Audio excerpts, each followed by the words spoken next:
absolutely. Thank you for taking your time to come out here and talk to us a little bit about Shadowverse. We're going to jump into the second half of our round of 16 here, day 1 of the playoffs, Omega versus Cure Mango. Cure Mango being the first ever tournament winner. And with that, we'll bid adieu to Keita Mori, and we'll be on our way here for the Shadowverse Open playoffs, day 1. Shadowcraft versus Dragoncraft, and he's got Ryu! He's got Ryu as a leader.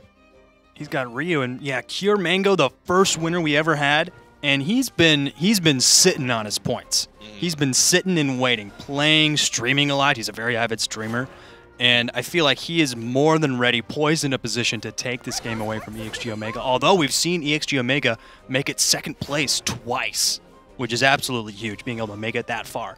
So Omega definitely going to give Mango a run for his money. We'll see what the match exactly amounts up to. We'll see. 2 play points going to be Lirial. Now my up-down vision is getting a little bit blurry. I feel like that always happens like that. Always sticks out to me about Lirial Archer when I start seeing a bunch of them. It's a very bright card. It assaults your eyes. It's like, whoa, that's some light. Yep. Pinging your eyes for 1. Pinging your eyes. Not bad. That's pretty good. That's pretty good. Thank you. All right.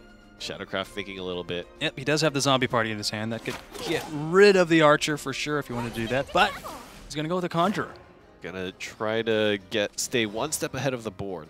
Now this is interesting. We've seen Erd a few times. And I talked a little bit about the Erd kind of Forte combo and how Erd Forte is like really strong, especially in kind of that late game scenario, and would have made a lot of difference in, for example, that Dragoncraft mirror that we watched early on in the tournament. Do you think that that's going to be playable for Cure Mango here in just a moment? Considering that he just drew Forte, I mean, I absolutely think so, for sure. He's going to be able to play Grimnir this turn, and then the option on turn 10, if he's able to ramp up next turn with Draconic Fervor, it's definitely going to be a very scary thing that Omega's going to have to deal with. We'll see. Forte has made or broken many a game for a Dragoncraft player. We've definitely seen some games. I mean, one in particular comes to mind where they raced Shadowcraft and just beat it right at turn 7, I believe it was. Just kind of had Forte swing twice with the Evolve on top. We'll see if that's something that Cure Mango can look to do. But the situation doesn't look good. You have a 5-3. Oh, and you passed? You passed on that? He's got Phantom Howl with 3 shadows, and he's got Coco and Mimi, so that's 5 damage. You get 3 more. You add 4 on top of that. You add 2 on top of that. That's huge. 5, 3, 8, 6. Ryu's he's gonna have some scratches this turn. 14 damage. That's for sure. I believe. Did I do my math right? 3 ghosts, 8 damage, evolve 1, 10, plus 4, 14. Correct. I'm not even gonna. You're not even gonna try. You gotta count with me. When I say you just 1, did it. I mean, you got it. You're right. I'm you. just really hoping you're right. I'm just really hoping. Hey, you know what? You're right. Come on. I mean, yeah, right. I wish we had like a big fat calculator on desk, and it could just cut to us just struggling with the math, even with a calculator. A pair of abacus. Yes, a pair of abaci. Maybe the Death's Breath. I guess he knows he's gonna be able to get the 5 damage this turn, which is huge. And you could also build more shadows as well. You know, have a full board of Phantom Howl, and as long as he can get the damage in, every single point of damage is bringing you closer. The only thing you need to watch out for is if Dragoncraft starts activating its healing mode, which is apparently very effective. And what's a shame is that Mango used his Breath of the Salamander on turn 3 to get rid of a 2/2 drop, and now it's turn 7. And look at that board. That's like absolutely perfect for a Breath of the Salamander drop. Really wish you had that Breath of the Salamander. Yep. Do you think the Salamander just burps into a vial? You keep it, and you use it for whenever... Oh, he's going to take away the Evolve stats there, the Erd, but that's going to cancel out the opportunity to do a Erd Forte combo. Instead, it's going to be an Evolve Grimnir. Right. To take down the Cerberus once and for all. Not gonna lie, I never imagined the Salamander like burping into a jar or something as being the source of his power. Do you think you want to play the Orthrus here and try to see if it'll tag the Lord. Yeah, Okay, I mean, well, you've already this got will Hector be- for a really solid play. You might as well just... Yeah, this is going to be a lot of damage. Yeah. 12 plus Evolve makes 14. And you've got One health Coco left. and Mimi next turn. He needs to heal out of it. It's the only way. Maybe Evolve on Ouroboros. But That's if gonna he give you heals, 3. he doesn't have... dead. Yeah. If he heals, he doesn't have the board clear. If he board clears, he doesn't have the heal. And there's not a lot of board clear, honestly. There's the Erd, Draconic Fire. We're fishing for options. There's the Breath of the Salamander. That would have been nice. Last turn. Oh, God. The Still, Breath that of the Salamander shows up a Yeah. little shy, a little awkward, saying, oh, sorry. Oh, I'm late to the... Oh, The bus. jeez. But it was the bus. The bus. The bus had a tire flat. Oh, jeez. That's going to be Omega taking the first game, a handily victory for Shadowcraft. Mid-range Shadow still showing why it's the king, why it's the boss. I just used the word handily. Handily. Handily. I think that's fine. Yeah. I don't think that's weird. I think right now, it's definitely a situation where Kiermango needs to think about, okay, got the Shadowcraft out of the way. You know, I don't have to face that deck again. Focus in on the alternate deck that you do have to fight against, which is going to be aggro Blood from Omega. Right. We talked about that a little bit, and it's closer to the Japanese list that was played at the Rage Finals. So we'll see. Spread across Japan and spread across the ocean as well. Omega's going to stay with his Dragon deck. He believes in the storm. Time to get started. He's believing in what a starting hand for Kiermango. He's got Oracle into Grimnir, which is nice considering the hand that Omega has. Yeah. He wasn't able to mulligan into either the Soul Dealer or the Belphegor. He's running 3 of each. There's the Belphegor. Got it. There we go. As I'm talking about how he doesn't have it, he's got it. All right. 2 opportunities to ramp for Mango. He's going to be able to ramp this turn, ramp next turn, and summon the Literal Archer just to have a Let's have some 2-drop on board. Succubus is there. And Succubus is kind of interesting. That 3 health is very annoying. Right. Ramp more. Literal ramp. Ramp. Do it. That's probably what he's going to do. He's going to be on turn 6 next turn. But, I mean, if he doesn't draw into a solid option, ramping like that is going to be essentially useless. Because you're being forced to play on curve, you're going to be spending more of your cards, and you don't have a Draconic Fervor or anything like that, so it's going to be real difficult to draw into the options you need when you're exhausting all your cards, especially when Belphegor has just been dropped. The gauntlet is down. And it's going to be a Forte. Forte evolved to swing for 7.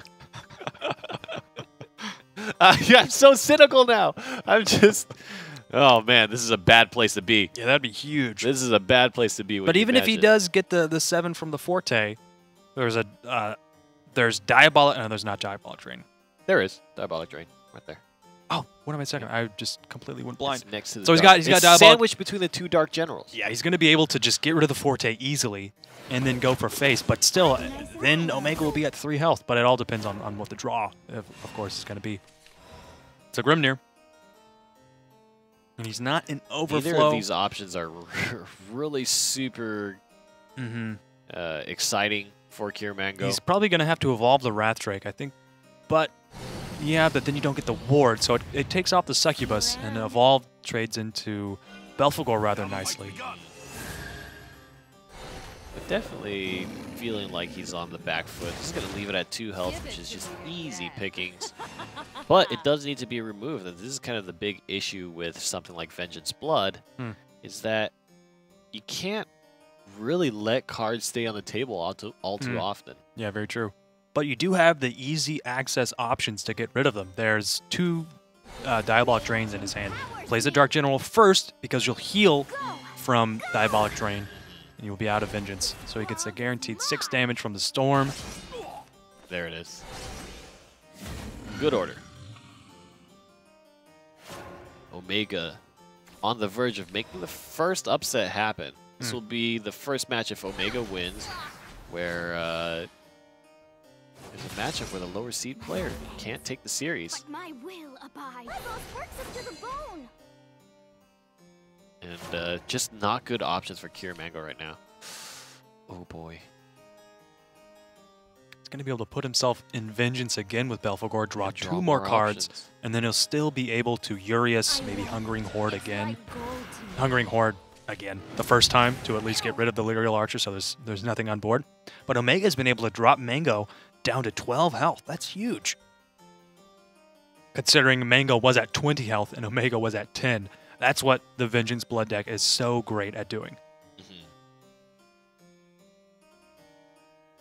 And man, look at the burst that he has from 2 Dark Generals in his hand. I think he's trying to stay alive until turn 8 when he can really get like 10 damage in if he wanted to from it if he saves an Evolve Orb.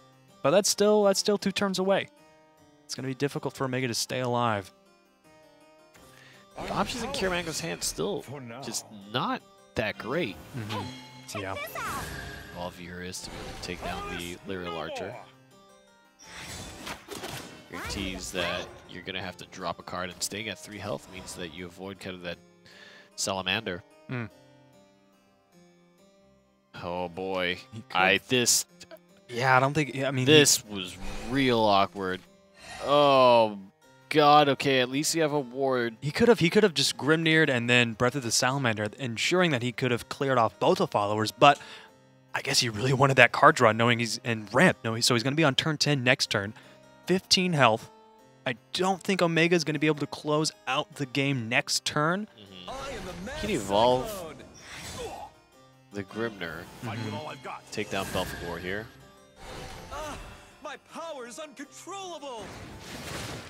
Give it to me again. So, yep, so that mitigates at least 1 attack. But there is an Angel of the Razor Word Claw in the hand of Omega. So he could ping the Grimnir for 1 and then go for face for 7 damage with Dark General. This is God's word. There's a lot of face option here. I think Dark General definitely is a choice.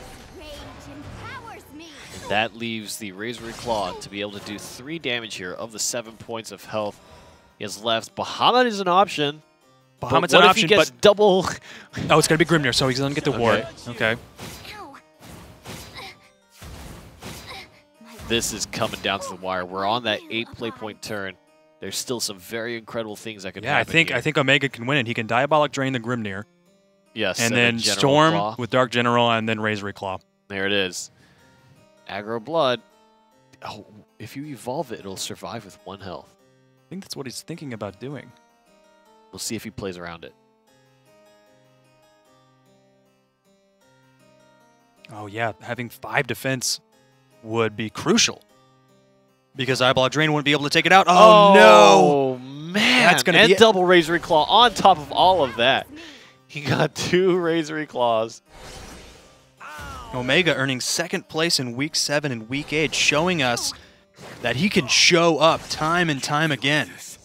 There and that's going to be a 2-0 victory against Cure Mango, one of our top-seeded Storm players, one of our vengeance. invited players. Dark General has been so good in this instance, and that really goes to show the power of having that Storm readily available to you, as well as just the sheer amount of damage that Aggro Blood can pull out. Yeah. So in the first upset, Kirimango gets defeated by Omega.